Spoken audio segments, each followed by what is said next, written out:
Have you been writing those letters to yourself? Dear Evan Hansen, this is gonna be a good day, and here's why. I started one. Those letters are important, honey. They're gonna help you build your confidence. I guess. Can we try to have an optimistic outlook? Huh? Can we buck up just enough to see the world won't fall apart? Maybe this year we decide we're not giving up before we've tried. This year we make a new start. Hey, I know, you can go around today and ask the other kids to sign your cast. How about that? Perfect. I'm proud of you already. Oh, good. Another stellar conversation for the scrapbook. Another stumble as I'm reaching for the right thing to say. I'm kinda coming up empty, can't find my way to you. Does anybody have a map? Anybody maybe happen to know how the hell to do this? I don't know if you can tell, but this is me just pretending to know. So where's the map? I need a clue, 'cause the scary truth is I'm flying blind, and I'm making this up as I go. It's your senior year, Connor. You are not missing the first day. I already said I'd go tomorrow. He doesn't listen. Look at him. He's probably high. He's definitely high. I don't want you going to school high, Connor. Perfect, so then I won't go. Thanks, Mom. Another masterful attempt ends with disaster. Interstate's already jammed. Pour another cup of coffee and watch it all crash and burn. Connor finished the milk. It's a puzzle, it's a maze. I try to steer through it a million ways, but each day's another wrong turn. I better head out. If Connor's not ready, I'm leaving without him. Does anybody maybe happen to know how the hell to do this? I don't know if you can tell, but this is me just pretending to know. So where's the map? I need a clue, 'cause the scary truth is I'm flying blind, and I'm making this up as I go, as I go.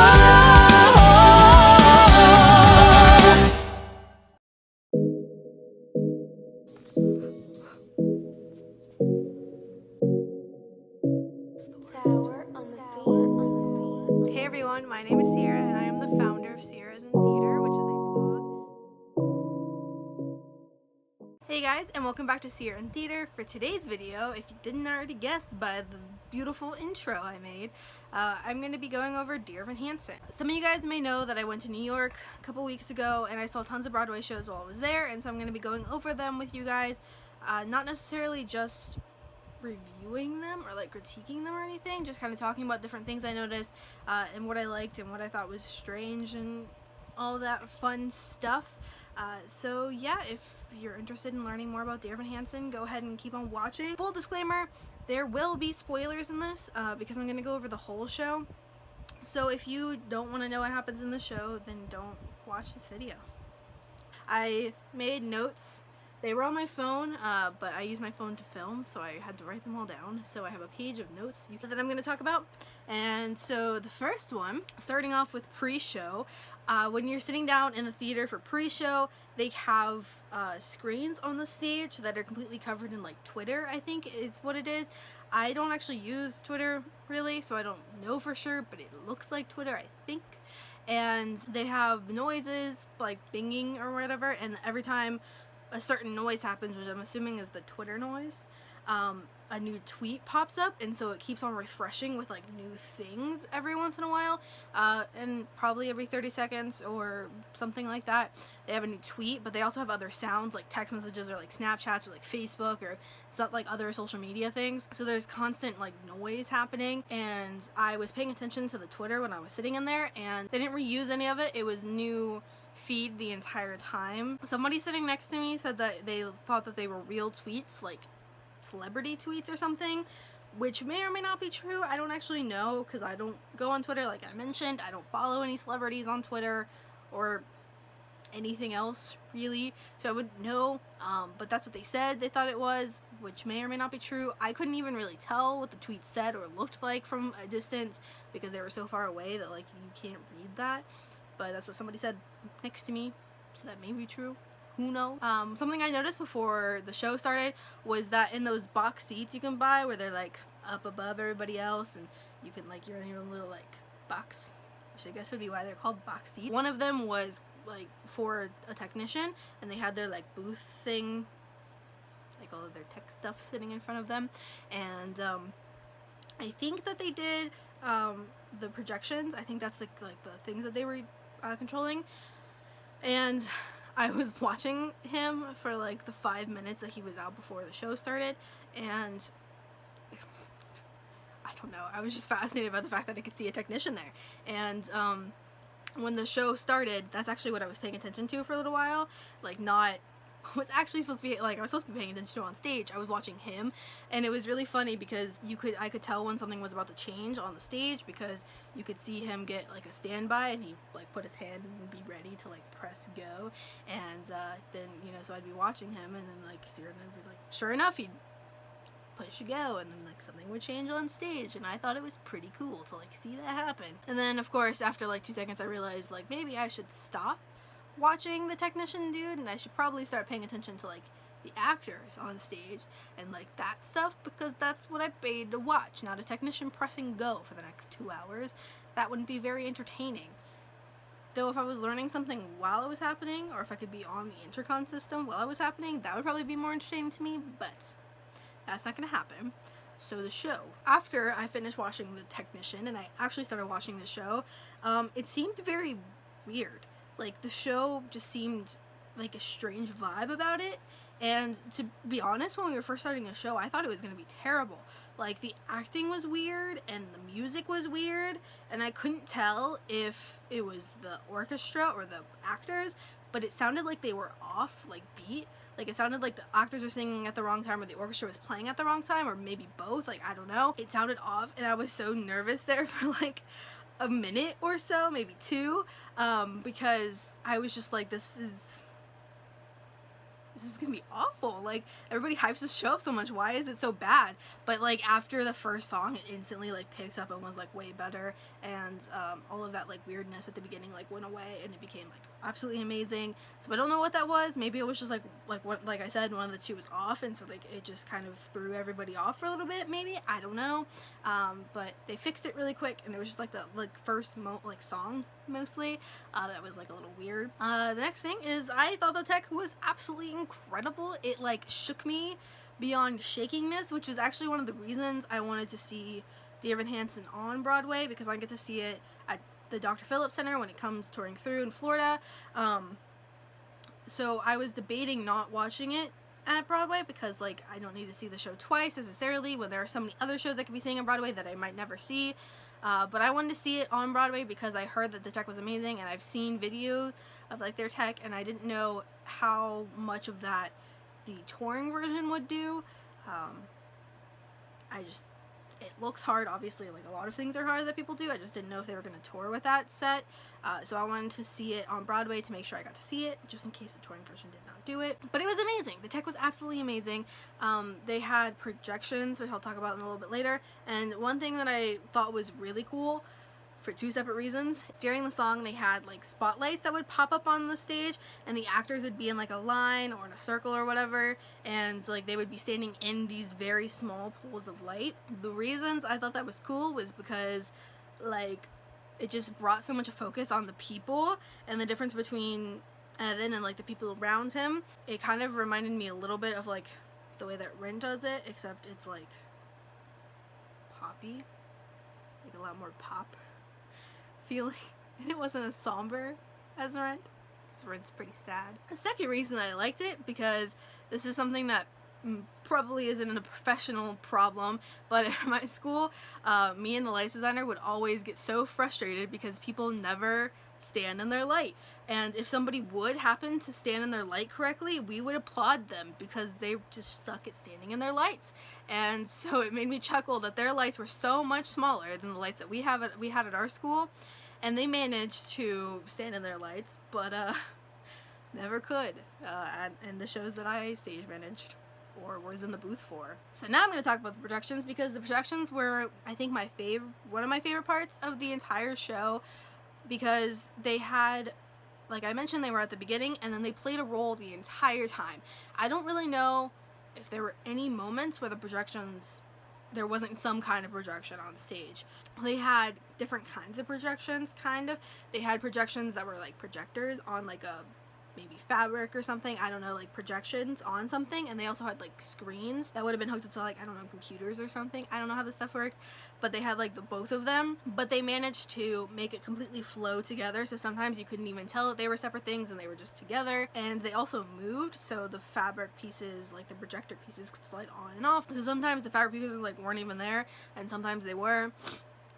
And they definitely used them, like they used the heck out of them, like they used them as much as they probably could use them, and then some.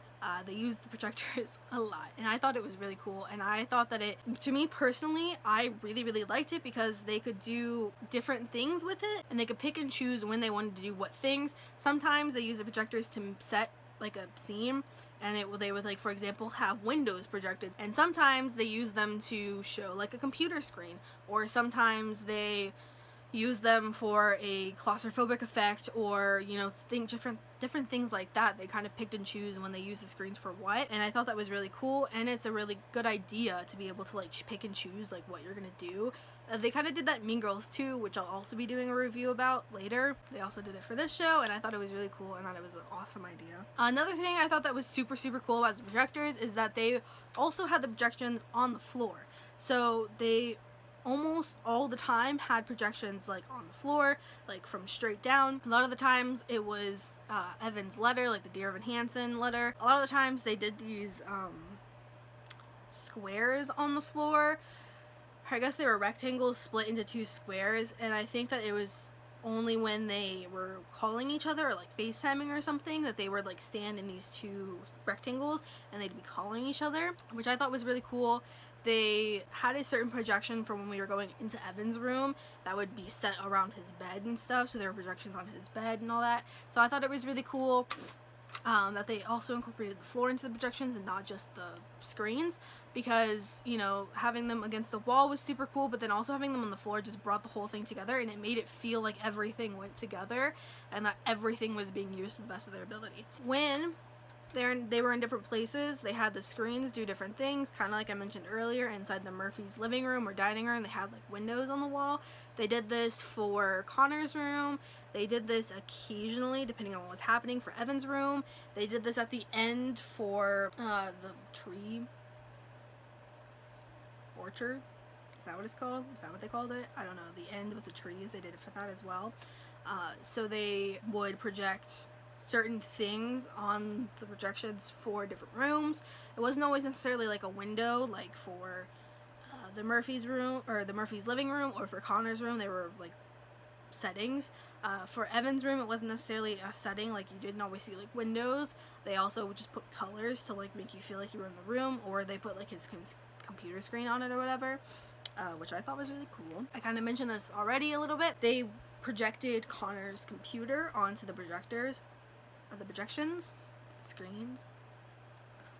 They did this with the letter. When he was writing his Dear Evan Hansen letter, we saw it like pop up on the screen, and it was like a Word document, and you could see him typing it, and it went across multiple different screens, so it's kind of like chopped up into different pieces, but it still went coherently and you could read it all. They did this, like I mentioned, with the social media, which I think was Twitter. They did this when like Heidi was making her video to the whole like Connor project thing. They had her video pop up. They had there was, right after intermission, they had this moment where Heidi and Evan were FaceTiming, and they had that projected up on the screens and stuff like that, so that was really cool. So they like to use the projectors as ways to show us what was happening on like computers or phones potentially, which I really liked as well, because we got to see what was happening instead of just imagining what was happening. The majority of their sets, except for they had a like side table in Evan's room and the trees at the end, I think almost everything else for the set rolled in on came in on circular platforms. So they had like these kind of relatively small circular platforms that would like come in, and they always had like the things on top of them, like a couch for living rooms, or their bed for like Connor and Evan's room, or the dining table for the Murphys' dining room, and different things like that. And the sets were always in the same place. So every time we were in Evan's room, it was downstage right. Every time we were in Connor's room, it was upstage left. Every time we were in the dining room or the living room for the Murphys' house, they were relatively center stage. Same thing with Evan's living room. And every time they had Skype calls or phone calls or whatever it was, they were downstage in the same areas each time. And I think that's all the settings, but they were always in the same places. So you knew without a doubt, because the setting was the same, they had projectors on the wall, and they were in the same place, that this is where they are, and you could always imagine, like, know exactly where they were and be able to, like, pinpoint it without them having to have a very elaborate set and to, like, say it every time, which I loved. On a different note, because I think I've talked about tech the whole time, the guy who played Evan Taylor Trensky, I think is how you say his name, but I'm not entirely sure. He was like amazing. They were all amazing, obviously, but like he was one that you got to like notice a little bit more because he was always on stage and he was the main character. And I honestly can't think of like any scenes where he wasn't in them. I think he was on the stage like the whole time basically. And he was just like a phenomenal actor, because Evan Hansen, the character, he has like social anxiety. Social anxiety, and you know, being a Broadway actor, obviously he has to be able to act. But I loved the fact that I believed that he had this anxiety, and it wasn't, I guess this is the thing with things that I see, because I watch a lot of high school productions and high school shows. So a lot of the times when there's an actor who's supposed to be playing a character who is nervous or anxious or scared or something, I have a hard time believing that the character is those things and it's not the actor who is those things, because they just seem like they have stage fright instead of like the character being nervous about this thing. And he, you know, I never felt that way with this guy, whereas in other times I'm always questioning. I'm like, is it the actor or the character? Like, I don't know, like, what's happening? I liked that I got that he was socially anxious and that he, you know, was having problems before they mention it, before they don't really ever specifically say you have anxiety. Like, it's something that we see and like something that is kind of like shown and not told. And I loved that we got that straight away, both from the script and from the acting. But even in the first, like, there's like the opening scene, like the first moment, correct me if I'm wrong, don't correct me, but like, you know, in your head, know if I'm wrong, because I think this is what happened, but I can't remember 110% because I didn't write it down in my notes. The opening scene is Evan sitting on his bed with his computer, and he's about to write his like Dear Evan Hansen like letter thing. And from that moment, like from the get-go, like from the start, we see that he is anxious and that he is like really nervous writing this letter, and that like his mom walks in and he's like even nervous around his mom, and we just get it right away, which I thought it was amazing. And the fact that he could like sing and cry, I don't really know how to talk about that, but that's what I have to say about that. And my next note has to do with singing. I don't really know how to talk about singing either, but either way, the girl who played Zoe Murphy, Mallory Bechtel, is that how you say her name? I don't know. Her singing was freaking amazing. She didn't sing first. I mean, I'm assuming she sang like ensemble parts, but she wasn't singing by herself until I think Requiem is the first time she like sings. And like, holy crap, she was amazing. I don't know if this happens to you guys, but this happens to me, and it happens to some people I know too, so it's not just a me thing. I get those like good art shivers. When someone is like super amazing, I get shivers because they're freaking amazing, and I got those good art shivers from her when she started singing, and she was freaking amazing. And like her first solo, like I was gonna cry because she was so freaking good. Like, that's how good she was. Like, amazing, 10 out of 10 singing. Would recommend listening to her sing. Not that you're going to, but recommend it. Kind of going along with that whole theme there's not many people in the cast. There are only 8 roles. They have understudies who are listed in the program and whose like pictures you can see on there. But there's only 8 people in like the cast that goes on stage. There's only 8 people, like 8 characters. They did a good job of never making it feel empty with the fact that there were so few people, because there were scenes where, for example, he was supposed to be going to school, I guess, and there were people walking around all over the stage, and even with only 8 people walking around, I guess only 7 because I've been singing, so like 7 people walking around, it still felt very busy and very chaotic. which I thought was really cool. And there were any times where their singing fell, and there were any times where I felt like there weren't enough people or whatever. It was a really strong cast, and I thought that they were absolutely amazing, and I think it's pretty cool that they were able to be that cool with only 8 of them. They're pretty cool. I said cool like 5 times in that sentence. One thing that is completely random and like very small but made me chuckle, like literally like chuckled out loud in the middle of the show, was that both Evan and Connor had like little blankets at the end of their bed, like folded up but like draped across the end of their bed, like very neat and like nice, which made me chuckle because they're teenage boys, and teenage boys don't do that normally. And even if, you know, it was a normal thing for like a teenage boy to keep their room nice and like make their bed like that every day, even then I don't know how many teenage boys have like blankets draped across the end of their bed. Like, that's not a normal thing, I don't think.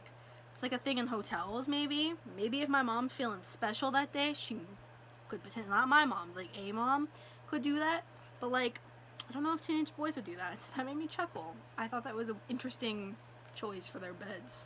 One thing, and I think this is like the thing I didn't like about the show, was Heidi. She's like a character who's, I guess, introduced at the beginning of the show. She shows up like when Connor's having his first day, and we kind of are introduced to her. She's like really weird and like obnoxious, and she's throughout the show, and she's in it a lot, but she seems so useless. I hate her character. I don't understand why she's there, and I really wish she wasn't.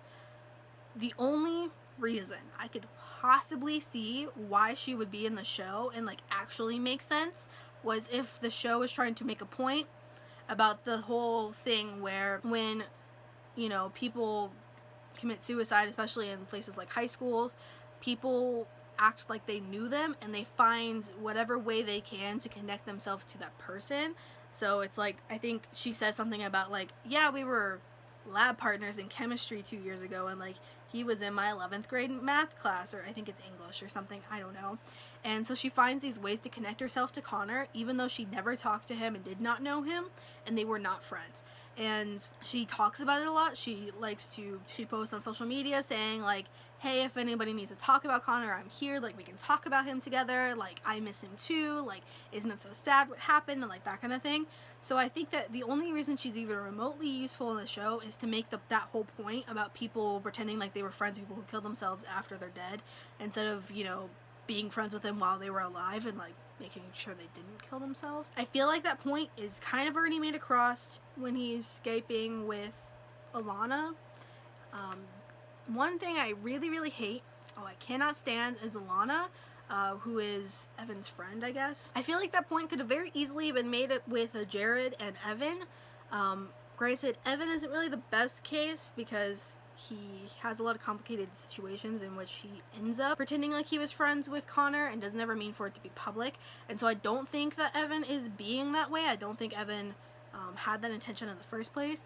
But Jared kind of does it a little bit, and if they really, really wanted to make that point, if that was something that the, like, screenplay writer really, really needed to do, then they could have done that with Jared, and they could have made that a thing that he did, and I think they could have literally done, like, everything that Alana did with Jared. Like, I think that would be perfectly possible. Like, I hated her character, wish she was not there, completely irrelevant. I hated her. Like, her character itself was obnoxious, which I didn't like, but I can deal with that. I hated the fact that, like, this was such a minimalist cast. There were only 8 people in it, and each of those 8 people had a part, except for her. And the only character who doesn't do anything useful is Alana. Like, I don't understand why she's there. She's so useless. I feel like this would make sense to happen in, like, a show where there's just so many people, or maybe, like, a high school production where they needed to have more characters so they could give more leads to more kids, like that kind of thing. But like, it doesn't make sense. I hated her character. Wish she wasn't there. That was like the part I didn't like. Makes me angry. Now that I've talked about that for like 8 years, moving forward. Kind of going along with this whole character thing, like the writing part of the show, I love the fact that they made it to where you can't really dislike Evan even though he's done something awful. In case you haven't seen the show and you're kind of wondering like, what the heck are you talking about, Sierra? Inside the show, the whole like premise of it is that, I'll just give you the summary, I guess. Evan writes letters to himself. It's something that his therapist tells him to tell himself why he's going to have a good day that day. So he writes letters like, Dear Evan Hansen, today's going to be a good day and here's why. Like, that's a song lyric, I think. And it's also where the play title comes from, Dear Evan Hansen. It's from the letters. And he's writing himself one of these letters, and he prints it out on like a school printer, and Connor finds it and like takes it from him on the first day of school. And also at the same time, like earlier that day, Connor signs his name on Evan's cast because he's broken his arm. And these two things put together, when Connor kills himself, he has his like Dear Evan Hansen's he has Evan Hansen's letter on him, and so it says Dear Evan Hansen on the letter, and it talks about how he's so sad and the only reason he wants to live is because of this girl named Zoe, who is Connor's sister. And so Connor's parents find it on him when they find him, and so they go to talk to like Evan about it, and they're like, hey, like who, like what, like you guys are friends, like question mark, he wrote his suicide note to you, so you must have been good friends. And then they see that Connor signed Evan's cast, and they're basically convinced that they were like good friends. And like, so Evan tries to tell them then that the letter was something he wrote and not something Connor wrote, but Connor's mom like won't let him talk, like keeps on talking over him, and then they end up like leaving. And so Evan never gets the chance to tell her what happens. And later on, Evan's talking to Jared, who's like a family friend. He's not really friends with him, but he's like, their moms are friends, I guess, or something like that. And so he's like talking to him about like, oh my gosh, like they think I'm friends with him, like it made them so happy to think that Connor had a friend, like what do I do? And Jared convinces him to agree to go to dinner with the Murphys so that he can make them feel better and just nod along and like, you know, kind of just make them happy kind of thing. And so the whole reason he goes into this whole thing in the first place was to make the Murphys happy and kind of like give them a like sense of peace, to like know that Connor had a friend and that Connor had somebody to talk to. And then it just kind of gets deeper and deeper in it, and like Evan's like super in love with Connor's sister Zoe, and so he gets close to her. And the Murphys, like Connor's parents, kind of feel like surrogate parents are him, and so obviously what he did wasn't right, but he doesn't go into it intending to be cruel, and he doesn't intend to ever carry it forward. He himself confesses to the Murphys and tells them what happened, and it's not like he doesn't get outed by anybody. Like it's not like he has to tell them because, you know, like somebody is like forcing him or anything like that. Like he chooses to tell them, and you just feel really bad for him the entire time. Like there was never a time when I felt like Evan was being cruel or I felt like Evan was a terrible person. I just felt bad for him, and I thought that, like, you know, me personally, I thought that I probably would have done the same thing in his situation, like making these parents feel better after their son killed themselves. Like that in and of itself is a nice thing to do. If it had been like anything else to make them feel better, people would have, you know, appreciated it and not have thought it was a bad thing. It just happened that this was the way that would have made them feel better. And so I really, really love the fact that you don't feel like he's being cruel ever. Like you always feel like he's being really nice. And he even, I guess I have to take that back a little bit, because he does ditch his friend, kind of, except that the friends he ditches are Alana and Jared, who aren't his friends. Jared's a family friend, and Alana basically uses Evan to gain popularity and to make herself feel like she was friends with Connor and that she's doing something for Connor even though she wasn't friends with him. So I don't think Evan was in the wrong in that situation. I think that they were the bad guys, in my opinion. And the fact that he stops talking to them isn't a bad thing, because he wasn't friends with them in the first place. They weren't ever really nice to him. They never really were there for him. The only reason I could think of that makes it to where Jared was nice to him that makes me feel a little bit bad for Jared, was because he wrote the letters for Evan and like kept his secret. But he even says, like, it's a line in the show that he says that if he helps him out, he needs to tell his mom that, like, Jared would be nice to him, because then Jared's parents will give him, like, car insurance or something. I don't know. Like, so he's basically using Evan for his car. So there wasn't really ever a time that I felt like Evan was being cruel. And I really liked that they did that. I really liked that you felt bad for him the entire time. Even though he was doing something wrong, you never felt like he was the bad guy. And I really liked that.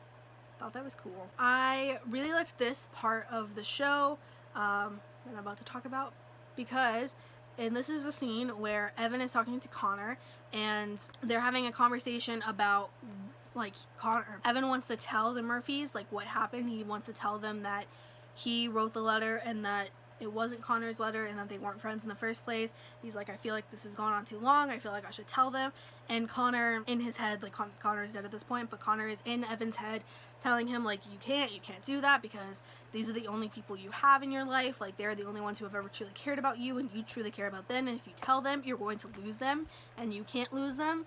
And throughout this scene, like, Connor is basically trying to convince Evan not to tell the Murphys what happened, and he uses the point of, like, because at the beginning of the show, you learn that Evan fell out of a tree, and that's why his arm is broken, because he fell out of a tree. And he says some, like, you know, really depressing things about the fact that he waited for, like, 10 minutes before anybody even noticed that, like, he was injured, and, like, had to sit there waiting for somebody to come find him after he fell out of a tree and broke his arm. And in the scene with Connor, where Connor's trying to convince him not to tell the Murphys, he's, you know, he's like, you didn't fall out of the tree, you jumped out of the tree, like, you did it on purpose. And this is kind of the moment where Evan, because this is in Evan's head, he confronts himself about the fact that he tried to kill himself, and that he is, like, just really depressed. And so Connor is like, you can't tell the Murphys what's happening, because if you lose these people, you may do it again, and if you lose these people, that's how your life is going to be again. You're not going to have anybody, and in fact, you'll probably be even worse off, because then everybody's going to know you lied. And so Connor kind of convinces Evan not to tell them. And during the scene, all over the stage, like on the floor and on all the screens, like I mentioned before, they have the projection of the letter that Evan wrote to himself that Connor took and put in his pocket, except, like, the words are white and everything else is black, so this stage is completely, like, it's, like, really, really dark, and just, like, only the words are white. And I thought that was, like, it just made me feel in the mood, and it makes you, like, focus so much more on the actors, which I really loved, because it was such a personal moment for Evan that, like, I felt like that was a time when we needed to be focusing on Evan and not on Connor, like, not on, we need to be focusing on Evan and not on, like, any of the other projections, any of the other stuff, like, just on him. Like, at this moment, there is no set. It feels like we're standing in Evan's head, basically, and that this is, like, in his head, in his thoughts, and that if we're gonna get really deep and metaphorical about it, it feels like he's standing in the letter, because the letter is the reason this all happened. And so he's debating, you know, he's saying, oh, I want to tell them, like, what really happened, and what really happened started with the letter. And so they're talking about the letter while standing on the letter, standing with the letter all around them in, like, almost complete darkness except for the words. And, you know, he's confronting himself about, like, all these problems he's been having. And I really liked that moment. Like, I think that was one of my favorite moments in the show, because I thought the acting was amazing, and I thought the tech was amazing, and it just made me feel, like, so connected with the show. That got weird and sentimental, so I'm gonna move forward, but I really like that moment. One thing I really loved about the show in general, like, all around, because all of them did this, was that it was a very acting based show. There was a lot of talking and a lot of emotion in this show, a lot of good, great emotion, where a lot of people confront themselves and confront others and, like, all this stuff. And so, of course, a lot of crying happens and a lot of anger happens and all that stuff. And while there were a lot of scenes and a lot of talking in the show, it wasn't all that way. And there were a lot of times when the emotions and all of that had to happen during a song, and they never focused on the singing, they focused on the acting and the emotions. And so, two of the songs where I really, really noticed this and, like, really thought it came through was during Words Fail and So Big, So Small. During Words Fail, this is the scene where Evan is telling the Murphys that he lied, and that he wasn't friends with Connor, and that everything that he was telling them was a lie. And so, of course, he's crying, and the Murphys are crying, and everybody's crying. And during that song, in all honesty, the guy who plays Evan isn't doing the best job singing, and it's because he's crying. He's, like, sobbing on stage, and it, like, for the first couple seconds, it threw me off, because I was, you know, ready for him to start belting the song and, like, having, like, really awesome, like, you know, singing abilities, like, you know, in all the other songs. but then his voice was cracking and he wasn't singing well. And there were some times when like the song would get really, like the notes would get really high and his voice would crack. And, you know, so it wasn't like he was doing a great job singing, but it was okay, and you were completely fine with it because there was so much emotion and you felt like it felt real. That's what actors are supposed to do, right? But like it felt so real. And it was one of the best moments at taking me out of the fact that I was in a theater and putting me in the show and making me feel like everything I was watching was real and everything I was watching was like completely 100% like true. And for me personally, that's really hard to do. I am almost always aware I'm in a theater when I'm in a theater. And so the fact that I forgot during like these two songs was absolutely amazing to me. And I loved the fact that they focused on the character and what the character was going through instead of like making sure the song sounded nice. The same thing happens in So Big So Small, which is a song where Evan's mom is talking to Evan about like, you know, it's okay that like you're not feeling well, and Evan's gonna go tell his mom that he tried to kill himself and that's what happened at the tree. And Evan's mom is basically like, it's okay that you felt that way, I am so sorry that you felt that way, but we'll move forward and we'll get past this and I am going to be here for you no matter what. And she tells a story about the day that Evan's dad left them, and she's like obviously very emotional during this song. And that's another song where you feel the emotions rather than the proper singing techniques, you know, because she's also sobbing. That song also completely brought me out of the theater and into the show, and I loved that. 10 out of 10, would recommend those scenes. Moving on to the ending of the show, the last scene is of Zoe and Evan at the orchard that Evan built in Connor's name, and they're kind of catching up a little bit, I guess. And in the end, Zoe asks Evan to come to the orchard so that he can see it because he's the one who made it all happen. And she tells them that it's a place where her and her parents go to grieve, and it's a place where they go to remember Connor and think about Connor. And she kind of, you know, doesn't really ever say it, but shows us that she loves Connor and that she's gotten to a lot better of a place with Connor at the beginning of the show. At the very beginning of the show, the whole song Requiem is basically about where she's saying that he was an awful person while he was alive. He treated her like crap. He treated everyone like crap, and that he was just like a really crappy person that she didn't love.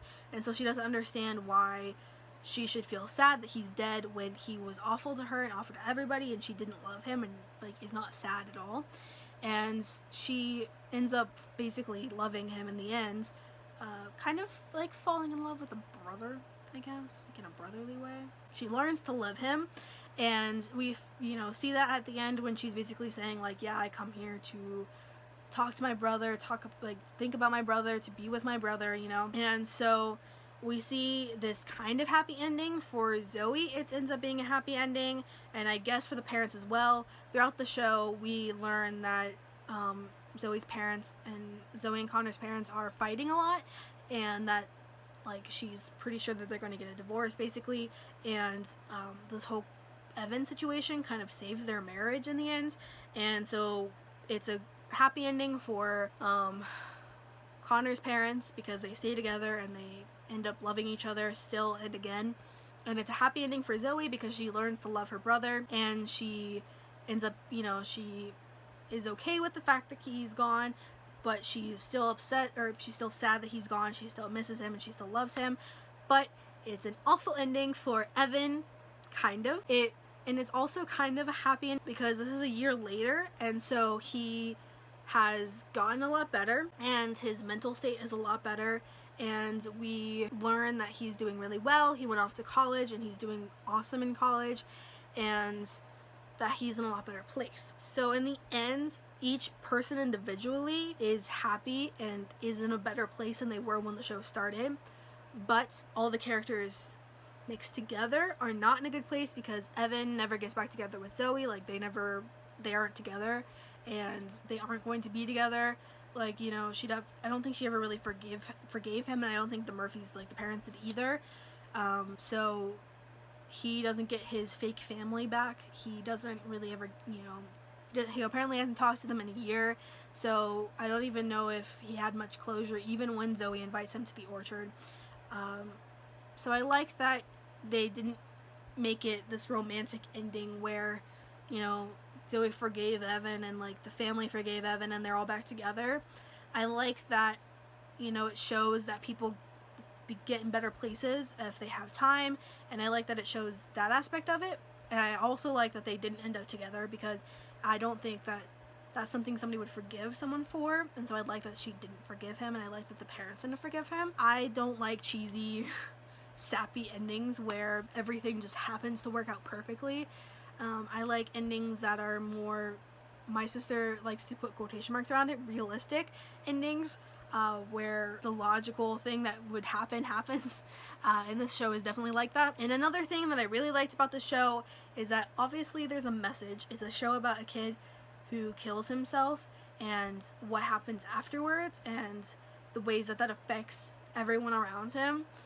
So there's a message in multiple different ways about this show. Like, the main character is about a kid who has social anxiety and who, like, you know, doesn't really have any friends and who had tried to kill himself before. So he basically, in my mind, this is the way I kind of think of it, if Evan had succeeded in like killing himself when he jumped off that tree, then he would have been Connor, and he would have been putting his mother through what the Murphys were going through, and he would never have been able to, you know, go through with the rest of his life. And so I think that he's basically living through what he would have done to people if he had, you know, killed himself, which sounds awful because obviously he was the one in pain and he was the one who needed help. That sounds awful because, like, he's obviously the one who needed help and needed something, like, he needed to get through this, but he was able to get help by living through what Connor went through. So there's like multiple different messages in this, and with the main message being that pushing through it and, you know, living through another day is going to be worth it in the end, because you'll get better and things will turn out better. And even if you have really rough patches, like with Evan, losing the Murphys was like awful for him, and they were like his fake family and people that he really loved. He got through it and he was better, and he isn't perfect in the end of the show. He hasn't completely gotten over his social anxiety, and he may never completely get over his social anxiety, but he's better than he was and he's happy. And us watching Evan go from the point where he, you know, tries to kill himself to the point where he considers himself happy and better, I think is showing us what Connor could have done if he had failed in killing himself and was able to live through that next year, that he could have been better. And so there's a message there, but it's not like punch in your face obvious. Like, they never, you know, are talking about like, oh, like, don't kill yourself, kids, you're gonna be fine. But that's like an underlying, like, you know, basically a metaphor throughout, at least in my opinion. So I liked that the message was there but not completely in your face obvious, you know. Another message that they have that's a little more obvious in my opinion, but not necessarily punch in your face obvious, is the whole social media thing. They never specifically have them sit down and talk about the fact that Evan is going through what Connor would have gone, and that, like, you know, he could have been Connor and like all of that. But they do have scenes and songs about Evan and his whole social media, like, weirdo fake friend thing, and so it's a little more obvious in my opinion, but that may be because it's not as deep, I guess. Overall, I absolutely adored this show. In my opinion, it was my second favorite show that I saw that was there, second only to Mean Girls. I love these shows for very different reasons. Mean Girls is obviously a comedy and it makes you chuckle, and the singing is amazing and the tech is amazing, which is also true for Dear Evan Hansen, which has a very deep, meaningful story. I feel like the story is an actual story. It's something that I consider a good story. The Mean Girls story, I don't think it, like, the story itself is like the best thing in the entire world. My two favorite things were the tech and the story. So 10 out of 10, loved that show. If you have a chance to see it, I recommend seeing it, whether or not it's on Broadway or a, you know, touring show or whatever it is that you're able to see. I thought it was a great show, and I think that the tech and the story are something that are, like, you know, you can really focus on. The acting was amazing as well. I just don't notice that kind of stuff as much, and it was a great show. That's what I gotta say. So yeah, I hope you guys enjoyed this video, and keep tuned on Wednesdays for more videos like this one. And I enjoy some Dear Evan Hansen music as this video goes away. And I will see you all tomorrow. Bye.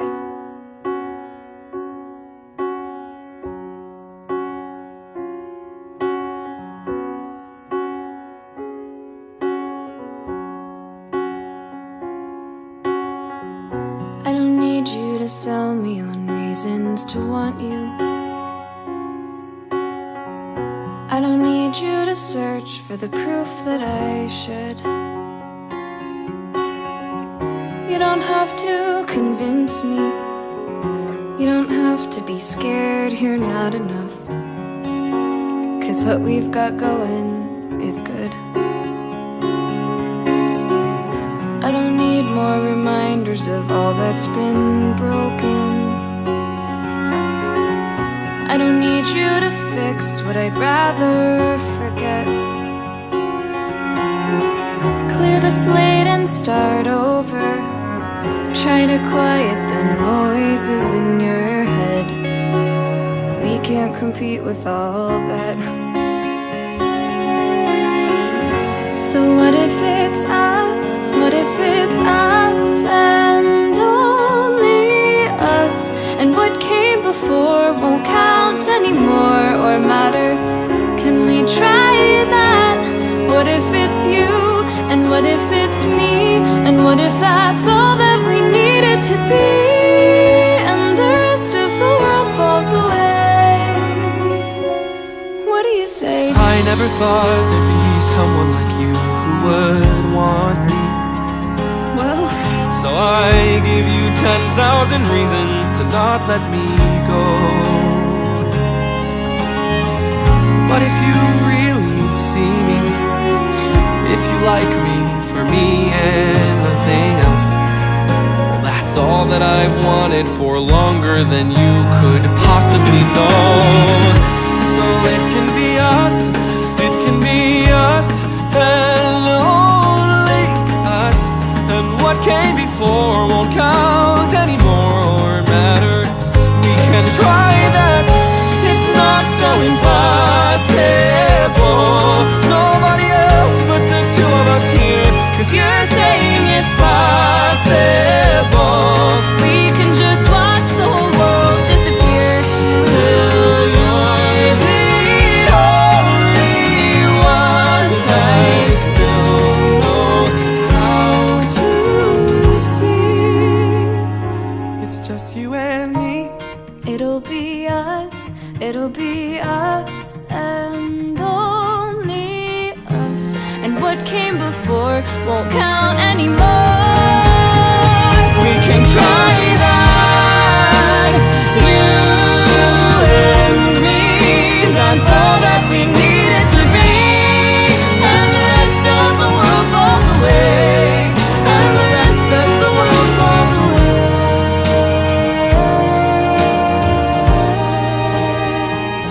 The world falls away. The world falls away. And it's only